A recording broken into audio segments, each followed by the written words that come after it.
I was on the fire McDermott train after the Eagles. Now I want to keep him forever after what he said about 9/11. He's right. I think we should keep him. That was a complimentary hijacking. Yeah. That was complimentary. We played good zone coverage, keeping those passengers in their seats. Dude, he had a scheme. He schemed Mark Wahlberg out of it. I mean, I can't believe this is taking all the attention. What did I see? If McDermott was in the hijacking, he would have been on the plane that crashed into Pennsylvania. Yep. He's not making it to New York. He does freeze at the end. He'll freeze up at the end. He would have ran a soft zone. Soft zone. One of the passengers fights him off for the box cutter. No, I'm Team McDermott at that point. I don't even think you have to apologize for those comments. Is he not wrong? It was 5 years ago anyway. Yeah, also, 9/11 was like a couple decades ago. Now it's funny for everybody. 2019. What year did we break the drought? 2018.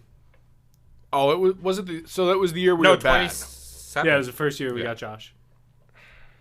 Or wait. About to say, if it was, no, we broke the drought in 2017. Yeah, 2017. I'm about to say, if it was the drought year and he said that, don't apologize for a thing. He shouldn't apologize. He rallied the troops. That year was like he should have won Coach of the Year for that. Oh, I agree. That team he brought to the playoffs was so ass. No Tyrod slander. I like Tyrod, but he had Kelvin Benjamin. No, his number one receiver. Yeah.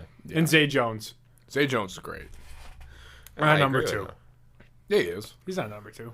He's not even number 2. He and nearly jumped 10 stories from an apartment complex on K2. Yeah, would you say Ben if he was doing that? If he was about to, if you guys were on K2? No, I'm not stopping anybody on K2 who wants to jump off a fucking building. He did it. No. He was doing it for Jesus.